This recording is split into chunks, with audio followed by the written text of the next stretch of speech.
శ్రీ శ్రీ వీరయ్య స్వామి వారి దేవస్థానము నడిపల్లి గ్రామం డక్కిలి మండలం తిరుపతి జిల్లా 94వ ఆరాధన మహోత్సవములు.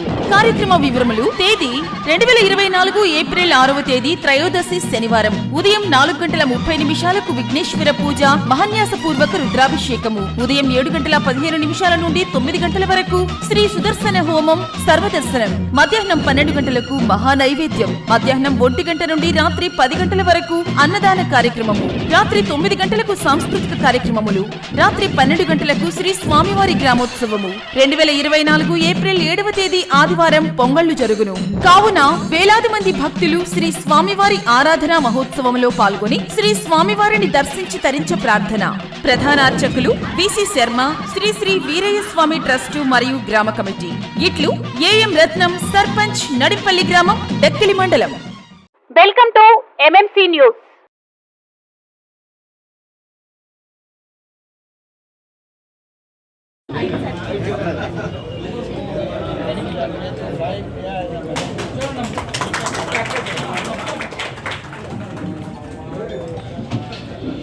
కళ మీది, కృషి మాది. స్థలమైన, ఇల్లైనా ఖచ్చితమైన నమ్మకం మేఘనా కన్స్ట్రక్షన్ అండ్ బిల్డర్స్. మార్కెట్ లో అతి తక్కువ ధరలకే నిర్ణీత సమయంలో 100% వాస్తుతో, ఇంజనీర్ల పర్యవేక్షణలో అనుభవజ్ఞులైన తాపీ మేస్త్రీలచే నెంబర్ 1 క్వాలిటీ హౌస్ మెటీరియల్స్ తో మీరు కోరుకునే విధంగా ఇంటి నిర్మాణములు చేపట్టబడును. అన్ని ప్రాంతాల్లో ఇల్లు స్థలాలు అమ్మబడును మరియు కొనబడును. ఇల్లు కట్టుకోదలిచిన వారికి ఇంజనీరింగ్ ప్లాన్ మీరు కోరిన విధంగా ఉచితంగా చేసి ఇవ్వబడును. Proprietor Jampala Prakash. Cell number 9493307777. ఇట్లు మేఘనా కన్సల్టెన్సీ.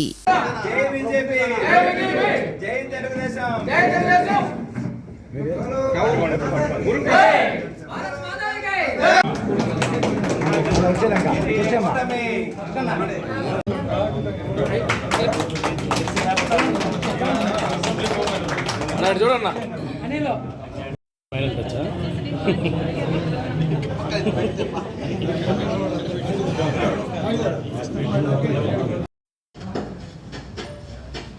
పెద్దలైనటువంటి ఎస్ఎస్ఆర్ నాయుడు గారి పార్టీ కార్యాలయం నందు ఉమ్మడి కూటమి అభ్యర్థులు, మన తెలుగుదేశం పార్టీ అభ్యర్థి అయినటువంటి కురుమల లక్ష్మీ సాయిప్రియ గారు, అలాగే పెద్దలు జిఎన్ఆర్ సార్ గారు, రాజేశ్వర సార్ గారు, గంగాధర అన్న గారు, మన జనసేన పార్టీ నాయకులు, టౌన్ కమిటీ అధ్యక్షులు అనిల్ కుమార్, ఇంకా బీజేపీ మహిళలు అందరూ ఇచ్చేస్తున్నారు. అందరికీ నా హృదయపూర్వక నమస్కారాలు తెలియజేస్తున్నాను. తప్పకుండా మన ఈ ఉమ్మడి కూటమి ప్రభుత్వం ప్రజల కోసం ఏర్పాటు చేసింది. తప్పకుండా మన తెలుగుదేశం పార్టీ అధ్యక్షులు చంద్రబాబు నాయుడు గారు, మన పెద్దలు మోదీ గారు, అలాగే జనసేన పార్టీ అధ్యక్షులు పవన్ కళ్యాణ్ గారు ప్రజా శ్రేయస్సును దృష్టిలో పెట్టుకొని ఈ 5 సంవత్సరాల జగన్మోహన్ రెడ్డి అరాచకాన్ని అనగదొక్కేదానికి ఉమ్మడి కూటమిగా ముందుకు వస్తున్నారు. ఎన్డీఏ కూటమితో మన వెంకటగిరి నియోజకవర్గంలో మనం ఎమ్మెల్యే అభ్యర్థిగా లక్ష్మీ సాయిప్రియ గారిని గెలిపించుకోవాలి. అదేవిధంగా ఎంపీ అభ్యర్థిగా మన పెద్దలు వరప్రసాద్ సార్ గారిని గెలిపించుకొని పవిత్రమైన కమలం గుర్తుకి, అలాగే సైకిల్ గుర్తుకి వేసి మన ఓటు అనే ఆయుధంతో ఈ వైసీపీ ప్రభుత్వ జగన్మోహన్ రెడ్డి అరాచకాన్ని ఖండించాలి ప్రజలందరూ. ఇటువంటి వ్యక్తికి, జగన్మోహన్ రెడ్డి లాంటి వ్యక్తికి ఈ 5 సంవత్సరాలు అధికారం ఇచ్చిన దానికి ఎంతో నష్టపోయాం. ఎక్కడ పరిశ్రమలు లేవు, రైతులైతే ఎన్నో కష్టాలు పడుతున్నారు. మంచినీరు లేక, సాగునీరు లేక, యువత ఉద్యోగాలు లేక, మన వెంకటగిరి నియోజకవర్గ పరిస్థితి చూస్తేనే ఎక్కడికి వెళ్ళినా, ఏ వార్డులకి రోడ్లు లేవు, కాలువలు లేవు.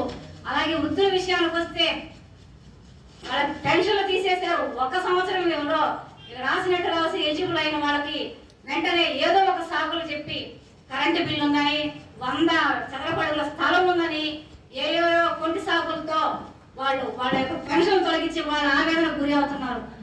ఈ రోజుకి కూడా 4.5 సంవత్సరం అయిపోయి మళ్ళీ ఎలక్షన్లు వచ్చి ఈ రోజుకి కూడా పెన్షన్లు అనేది వృద్ధులకి ఇవ్వకుండా ఏదో ఒక అడ్డంకి వేసి అది తెలుగుదేశం పార్టీ మీద రుద్దేశారు ఆ తప్పులు కూడా. కాబట్టి ఇటువంటి అరాచకాన్ని మనం వైసీపీ అరాచకాన్ని ఖండించాలంటే మన యొక్క పవిత్రమైన ఓటును తప్పకుండా మనం వెంకటగిరి నియోజకవర్గంలో బలపరుచుకున్న ఉమ్మడి కూటమిలో భారతీయ జనతా పార్టీ అలాగే తెలుగుదేశం పార్టీ, జనసేన పార్టీ బలపరుచుకున్న అభ్యర్థిగా ప్రకటించిన ఒక మహిళ, వీర మహిళగా ఉన్నటువంటి మన పురుగుళ్ళ లక్ష్మీ సాయి ప్రియ గారికి మనమందరం ఓటు వేసి గెలిపించుకోవాలి ఎమ్మెల్యేగా. అలాగే మన ఎంపీ ఓటుని పెద్దలు వరప్రసాద్ సార్ గారికి వేసి గెలిపించుకొని ఒక మంచి ప్రభుత్వాన్ని, ప్రజా ప్రభుత్వాన్ని ఏర్పరచుకొని ప్రజలకు మనం ఆనందకరమైన బాటలు వేయాలని తెలియజేసుకుంటున్నాను. జై జనసేన, జై. మన పవన్ కళ్యాణ్ అన్నగారు చెప్పినట్టు రాజకీయం అనేది ఒకటి బిజినెస్ కాదు, అది ఒక బాధ్యత. కానీ ఈ వైఎస్ఆర్సీపీ ప్రభుత్వం ఆ బాధ్యతని బిజినెస్ చేస్తుంది. ఏ కేటగిరీని వదలకుండా అంటే పెన్షన్స్ కానీ, ఇరిగేషన్లో వచ్చిన డబ్బులు కానీ, అంగన్వాడీలో వచ్చే నిధులు కానీ ఏవి వదలకుండా అన్నిటినీ వైఎస్ఆర్సీపీ పార్టీ దోచేసుకుంది. ఇప్పుడు మనం ఈ ఎన్డీఏ ఫామ్ చేసింది ఒక బలానికి. మన Janasena party, BJP party, TDP party కలిసింది ఒక ఈ రాక్షస పాలన పోయి ఇక్కడ ఆంధ్రప్రదేశ్లో మంచి అభివృద్ధి జరగాలని ఈ కూటమి జరగటం జరిగింది. మీరందరూ కూడా కమలానికి వరప్రసాద్ అంకుల్ గారు ఎంపీగా పోటీ చేయబోతున్నారు, నేను ఎమ్మెల్యేగా. సో మనకి నిధులు సెంట్రల్ నుంచి వచ్చి మనకి అభివృద్ధి బాగా జరగాలంటే కమలాన్ గుర్తుకి ఓటేయండి, నాకు సైకిల్ గుర్తుకి ఓటేయండి. ఈ మెయిన్ ప్రెస్ మీట్ మనం ఎందుకు పెట్టున్నామంటే ఇప్పుడు పెన్షన్స్ ఇవ్వట్లేదు, ఈ కూటమి వల్ల పెన్షన్స్ ఇవ్వట్లేదు అని చెప్తున్నారు. కానీ మనం ఈ వాలంటీర్ ప్రభుత్వానికి వ్యతిరేకం కాదండి. మళ్ళీ చెప్తున్నాను, ఈ ఎన్డీఏ ప్రభుత్వం వాలంటీర్ సంస్థకి వ్యతిరేకం కాదు, వీ సపోర్ట్. కానీ గవర్నమెంట్స్కి వాళ్ళు డ్యూటీస్ ఉంటాయి. ఇక్కడ సచివాలయంలో 1.5 lakh స్టాఫ్ ఉన్నారు, అంటే 1.5 లక్ష స్టాఫ్ ఉన్నారు. ప్రతి విలేజ్లో, ప్రతి మండలంలో, పంచాయత్లో 45 మంది పెన్షన్ తీసుకునే వాళ్ళు 2 daysలో కంప్లీట్ చేయొచ్చు. కానీ వాళ్ళు ఇప్పుడు నిధులని వాళ్ళ సొంత దీనికి వాడి నిధులు లేక ఇప్పుడు ఎన్డీఏ ప్రభుత్వం వల్ల పెన్షన్స్ రావట్లేదని ప్రచారం చేస్తున్నారని అది చాలా తప్పు. అసలు జగన్మోహన్ రెడ్డి గారు పెన్నా సిమెంట్ కంపెనీ అంతా పెట్టుకొని కూడా ఇంకా ప్రజల డబ్బులు దోచేసుకొని అంత డబ్బులు ఏం చేస్తారు, ఏం చేయబోతున్నారు మీరు అందరూ? బ్యాలెన్స్ షీట్ మా ప్రభుత్వం అంటే టీడీపీ ప్రభుత్వం ఉన్నప్పుడు ఇప్పుడు మేము 35 ఎన్టీఆర్ గారు 35 రూపాయలు ఇచ్చేవాళ్ళండి పెన్షన్. దాని తర్వాత 200 నుంచి 2000 చేస్తున్నారు చంద్రబాబు నాయుడు గారు. కానీ ఇక్కడ ప్రభుత్వం ఇప్పుడు ఏం చేసిందంటే సంవత్సరానికి 250 పెంచుతూ ఈ 4 సంవత్సరాలు 1000 రూపాయలే పెంచి ప్రజల్ని మోసం చేస్తుంది. స్కామ్, ఇదంతా ఒక స్కామ్ గవర్నమెంట్. ప్రజలు మోసపోవద్దు, ఒకసారి గుర్తించండి ఇదంతా. మేము టీడీపీ ప్రభుత్వం ఖచ్చితంగా మీకు 4000 పెన్షన్ నెలకి ఇస్తుందండి. ఇక్కడ 5 సంవత్సరాల్లో జరగని పనులు ఇంకా ఇప్పుడు మీరు వైఎస్ఆర్సీపీ ప్రభుత్వం ముందరకు వస్తుంది ఓటేయమని, ఏ ధైర్యంతో మీరు ముందరకు వస్తున్నారని నేను నిలదీయాలనుకుంటున్నాను. ఒక ప్లేస్ లో కూడా ఒక వార్డ్ లో, ఒక స్ట్రీట్ లో కూడా ఏ అభివృద్ధి జరగలేదు. లైట్స్ మేము వేసిన రోడ్లు, లైట్స్ ఒక్కటే ఉన్నాయండి. గటర్ ఫెసిలిటీస్ అని ఏమీ లేదు ఈ 5 years. ఆల్తూర్పాడు ప్రాజెక్ట్ చూస్తే అది రీటెండరింగ్ చేసి అలాగే ఆపేస్తున్నారు. దానివల్ల చాలా మంది అక్కడ ఉండే ప్రజలు కష్టపడుతున్నారు. అంటే వాళ్ళకి ప్రాపర్ డ్రింకింగ్ వాటర్ ఫెసిలిటీ కూడా లేదు. ఎందుకు ఇలా ప్రాజెక్ట్స్ ఆపేశారు? మీరు ప్రూవ్ చేసుకోవచ్చు కదా. మీకు ఒక అవకాశం, మేము శాంక్షన్ చేసింది మీకు ఇచ్చినప్పుడు మీరు ప్రూవ్ చేసుకో ఉండాల్సింది, అంటే కంప్లీట్ చేసి మేము ఇది చేసామని. అది కూడా మేము చేయకుండా రీటెండరింగ్ చేసి పనులన్నీ కూడా ఆపేసి మీరు ఇప్పుడు మళ్ళీ మేము ప్రజల కోసం ఉన్నాము, మా ఎస్సీ మా ఎస్టీ అని ఎలా అనగలుగుతున్నారు?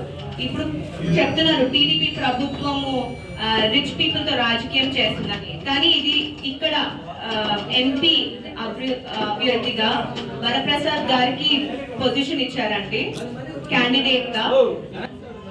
దాంతుంది మన ఎన్డీఏ ప్రభుత్వం కానీ టీడీపీ ప్రభుత్వం కానీ దేనికి అంటే ఎస్సీ ఎస్టీ ఇలాన్ని ఏం చూడకుండా, ఏ రిలీజన్ చూడకుండా ఇచ్చాము మనము ఈ క్యాండిడేట్స్ కి. నన్ను ఇక్కడ మహిళగా నన్ను ఎన్నుకున్నందుకు నేను ఎన్డీఏ ప్రభుత్వానికి ధన్యవాదాలు చేస్తున్నాను. ఈ మన గవర్నమెంట్ ఉండేటప్పుడు ట్రాన్స్పరెన్సీ ఉండేదండి, బ్యాలెన్స్ షీట్ ట్రాన్స్పరెన్సీ ఉండేది. ఇప్పుడు ఏ గవర్నమెంట్ పోర్టల్స్ కూడా, ఏ జియో వచ్చినా కూడా ఓపెన్ అవ్వట్లేదు. ముందు మీరు వైఎస్ఆర్ జగన్ గారు ఇప్పుడు మీరు ఇక్కడికి రాబోతున్నారు, ఫస్ట్ మాకు ఆ వెనకాలకి వెళ్ళిపోవటం మీరు బెటర్. ఎందుకంటే ఇక్కడ ప్రజలు కామ్గా ఉండరండి, వాళ్ళు ఖచ్చితంగా చాలా ఆవేశంలో చాలా కసితో ఉన్నారు ఈ పోరాటానికి.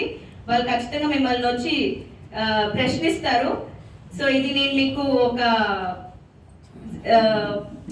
వార్నింగ్ ఇస్తున్నాను, బీ కేర్ఫుల్. మీరు ఇటు సైడ్ వచ్చేటప్పుడు ఇక్కడికి వచ్చేసిన ఆయన ఇక్కడికి పిలిచిన బీజేపీ పెద్దగా ఎస్ఎస్ఆర్ నాయుడు గారికి ధన్యవాదాలు ఈ ఆపర్చునిటీ నాకు ఇచ్చినందుకు. అండ్ ఈ సపోర్ట్, ఈ జనసేన అండ్ ఈ సపోర్ట్ నాకు ఇచ్చినందుకు చాలా థ్యాంక్స్ అండి. Thank you. Venkatagiri Bharatiya Janata party office కి ఎన్డీఏ ఉమ్మడి అభ్యర్థి భారతీయ జనతా పార్టీ, జనసేన, తెలుగుదేశం ఉమ్మడి అభ్యర్థి అయినటువంటి మా చెల్లెలు కురుగొండ లక్ష్మీ సాయిప్రియ భారతీయ జనతా పార్టీ కార్యాలయం రావడం జరిగింది. ఇక్కడ భారతీయ జనతా పార్టీ మండల అధ్యక్షులు, అదేవిధంగా భారతీయ జనతా పార్టీ నాయకులు, భారతీయ జనతా పార్టీ కార్యకర్తలు, అదేవిధంగా జనసేన నాయకులు, కార్యకర్తలు, ముఖ్యమైనటువంటి తెలుగుదేశం నాయకులందరూ కూడా ఇక్కడ రావడం జరిగింది. అందరికీ స్వాగతం సుస్వాగతం తెలియజేస్తా ఉన్నాను. ఈరోజు చాలా సంతోషం, ఎందుకంటే ఆంధ్రప్రదేశ్ లో ఒక రాక్షస పాలనకి శబర గీతం పాడడానికి ఈరోజు వెంకటగిరి నియోజకవర్గంలో ఈ రోజు నుంచే ప్రారంభమైందని చెప్పి సందర్భంగా అందరూ కూడా తెలియజేస్తారని. ఎందుకంటే మనం చూసాం, వాళ్ళు 2019లో అధికారంలోకి వచ్చినటువంటి మొదటి రోజే ప్రజావేదిక పడగొట్టడం నుంచి వాడు చేసేటువంటి ప్రతి కార్యక్రమం రాష్ట్రానికి నష్టం చేకూరుస్తుంది తప్ప ఏ ఒక్క విషయంలో కూడా ప్రజానీకానికి ఉపయోగపడేటువంటి కార్యక్రమానికి వైసీపీ ప్రభుత్వం చేయలేదని చెప్పి మనందరూ కూడా ఒక్కసారి తెచ్చుకోవాల్సినటువంటి అవసరం ఉంది. దాంట్లో భాగంగా ఈరోజు మీరు చూస్తున్నాండి, ఈ మధ్య మనకి ఎలక్షన్ కమిషన్ ఒక వాలంటీర్ని అందరూ కూడా పక్కన పెట్టాలి, వాళ్ళ వల్ల చాలా అనార్థాలు ఈ గ్రామాల్లో కానీ టౌన్లో జరుగుతున్నాయనేటువంటి ఉద్దేశంతో వాడు ఒక నోటీస్ ఇచ్చి వాళ్ళందరూ కూడా పక్కన పెడితే ఈరోజు పెన్షన్ ఇచ్చేదానికి ఈరోజు ఆంధ్ర రాష్ట్ర ముఖ్యమంత్రి జగన్మోహన్ రెడ్డి వాలంటీర్లు పక్కన పెట్టినప్పుడు ఆల్టర్నేటివ్ గా అవలకి దాతలకి ఎవరైతే పెన్షన్దారులు ఉన్నారో వాళ్ళకి ఇచ్చేటువంటి బాధ్యత తీసుకోవాల్సినటువంటి అవసరము ముఖ్యమంత్రి పైన ఉందా లేదని నేను స్పష్టంగా అడుగుతున్నాను సోదరులారా. దాంట్లో కూడా రాజకీయం చేసి వాళ్ళ ఓట్లు కూడా సంపాదించి ఎన్డీఏ యొక్క ఎవరైతే మిత్రపక్షాలు ఉన్నారో అందరం కూడా ఈ తప్పని నిరూపించే ప్రయత్నం చేశారు. కానీ భారతీయ జనతా పార్టీ, తెలుగుదేశం, జనసేన దానికి దీటుగా ఈ రోజు అన్ని కూడా దగ్గర కూడా ప్రెస్ మీట్లు పెట్టి ప్రజానీకానికి అందరికీ తెలిసేటువంటి కార్యక్రమాలకు శ్రీకారం చుట్టారు. ఈ విషయం కూడా ప్రజలకు అందరికీ తీసుకోవాల్సినటువంటి అవసరము ముఖ్యంగా పత్రికా విలేకరులకి అన్ని ఛానల్ మీద కూడా ఆధారపడి ఉందని చెప్పి నేను తెలియజేస్తా ఉన్నాను. ఎందుకంటే ఈరోజు మనం చూస్తా ఉన్నాం, ఈరోజు మన గ్రామీణ ప్రాంతాల్లో ఏమైనా అభివృద్ధి పనులు జరుగుతున్నాయంటే అవి కేంద్రం వచ్చినటువంటి నిధులు తప్ప రాష్ట్రం గత 5 సంవత్సరాల నుంచి ఒక్క పని చేసిందో వాడు స్పష్టంగా తెలియజేయాల్సినటువంటి అవసరం ఉంది. వాడు చేసేటువంటి పరిస్థితి కూడా లేదు. ఈరోజు జలజీవన్ మిషన్ కావచ్చు, పిఎంఏ ప్రధానమంత్రి ఆవాస్ యోజన పథకం కింద వెంకటగిరి నియోజకవర్గానికి మేము ఎంటాడి పట్టుబట్టి 2018లో సర్వే చేపించి 10,000 ఇళ్ళు ఇస్తే ఇక్కడ కనీసం 1800 ఇళ్ళు కూడా కట్టలేనేటటువంటి దుస్థితికి తీసుకొచ్చింది ఈరోజు వైసీపీ ప్రభుత్వం. చెప్పి చాలా గ్రామాల్లో కూడా పొజిషన్ సర్టిఫికెట్ ఇవ్వకుండా ఇవన్నీ కూడా కట్టుకుంటే కేంద్రంలో ఉన్నటువంటి భారతీయ జనతా పార్టీకి ఎన్డీఏకి వాళ్ళకి మంచి మెజార్టీ వస్తుందనే ఉద్దేశంతో, వాళ్ళకి ఓట్లు పడతాయనే ఉద్దేశంతో దాన్ని నీరు కాచే ప్రయత్నం చేశారు, అందరూ తెలిసినటువంటి విషయం. అదేవిధంగా టిడ్కో హౌసెస్ 2019 నాటికి ఇచ్చారు, అవి కూడా కనీస మౌలిక సదుపాయాలు కూడా ఈరోజు ఉండేటువంటి పరిస్థితులు లేదు. ఈ విధంగా ఈ ప్రభుత్వం చేస్తూ ఉంది. ఇప్పుడున్నటువంటి ఇప్పుడు వైసీపీ నియోజకవర్గ కన్వీనర్ ఒక ఆయన ఉన్నాడు, ఆయన నికరంగా ఒక రాజులా ప్రవర్తిస్తున్నాడు. నాకు బాగా గుర్తుంది, ఇక్కడ 7వ వార్డులో కోళ్లపారం దగ్గర ఒక శ్రీరాముని యొక్క గుడి నిర్మాణం కోసం వాళ్ళకి టీటీడీ బోర్డుకి అప్లికేషన్ ఇచ్చుకుంటే అక్కడ సెలక్షన్ వస్తే అతని యొక్క బోర్డు పెట్టుకొని అక్కడ శంకుస్థాపన చేస్తుంటే మరి ఎవరో కొంతమంది ఏదే మతాలకు సంబంధించినటువంటి చెప్తే దాన్ని నిలువురు ఆపేశారు. వాళ్ళందరూ మా దగ్గరకు వస్తే నేను కలెక్టర్ దగ్గరికి, ఆర్టీఓ దగ్గరికి తీవ్ర ప్రయత్నం చేస్తే 145 సెక్షన్లు పెట్టి 100 మంది పోలీసులు పెట్టి హిందువులంటే లెక్కలేని తరాన్ని చూపించినటువంటి వ్యక్తి ఆ రామ్ కుమార్ రెడ్డి కాదని చెప్పి ఇలా నేను స్పష్టంగా అడుగుతున్నాను.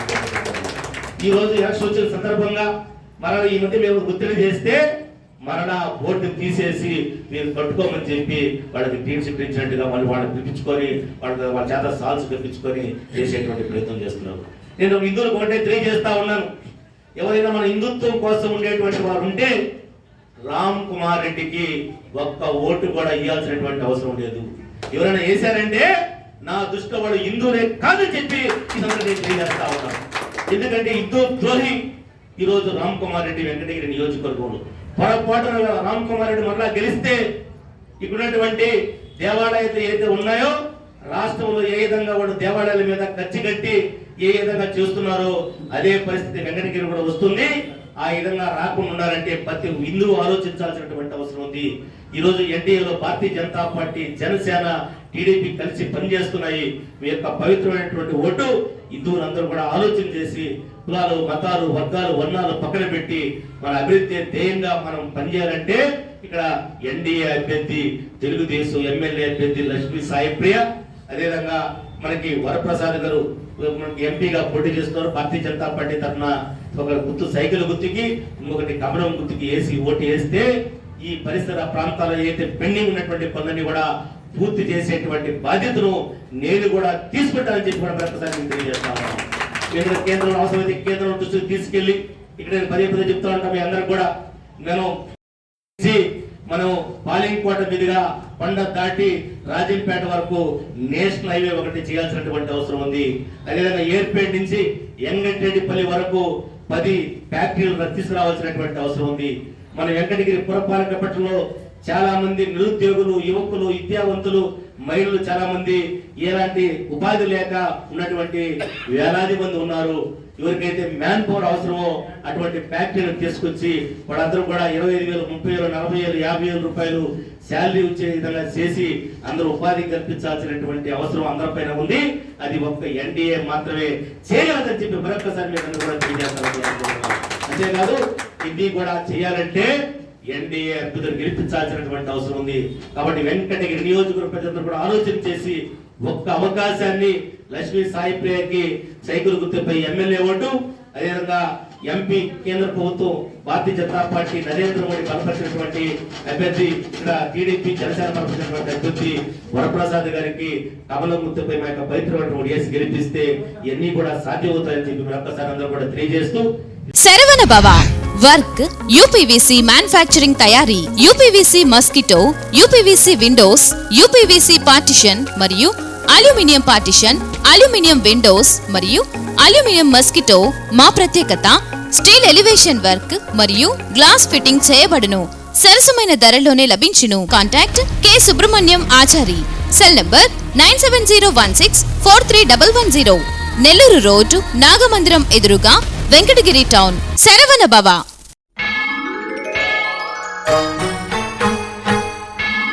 భక్తులందరికీ ఆహ్వానం. అమ్మలగన్న అమ్మ, ముగ్గురమ్మల మూలపుటమ్మ, భక్తుల పాలిట కొంగు బంగారమై కోరిన కోర్కెలు తీర్చే కల్పవల్లి, తిరుపతి జిల్లా వెంకటగిరి టౌన్ ఎన్టీఆర్ కాలనీలో వెలసి ఉన్న శ్రీ శ్రీ ముత్యాలమ్మ అమ్మవారి జాతర మహోత్సవం ఏప్రిల్ 3-4 తేదీ బుధ గురువారాల్లో అత్యంత వైభవంగా జరుగును. ఈ అమ్మవారి జాతర మహోత్సవానికి 50 మంది భక్తులు విచ్చేసి అమ్మవారిని దర్శించుకుని అమ్మ కృపకు పాత్రులు కావలసిందిగా కోరుచున్నాం. ఇట్లు ఆలయ కమిటీ.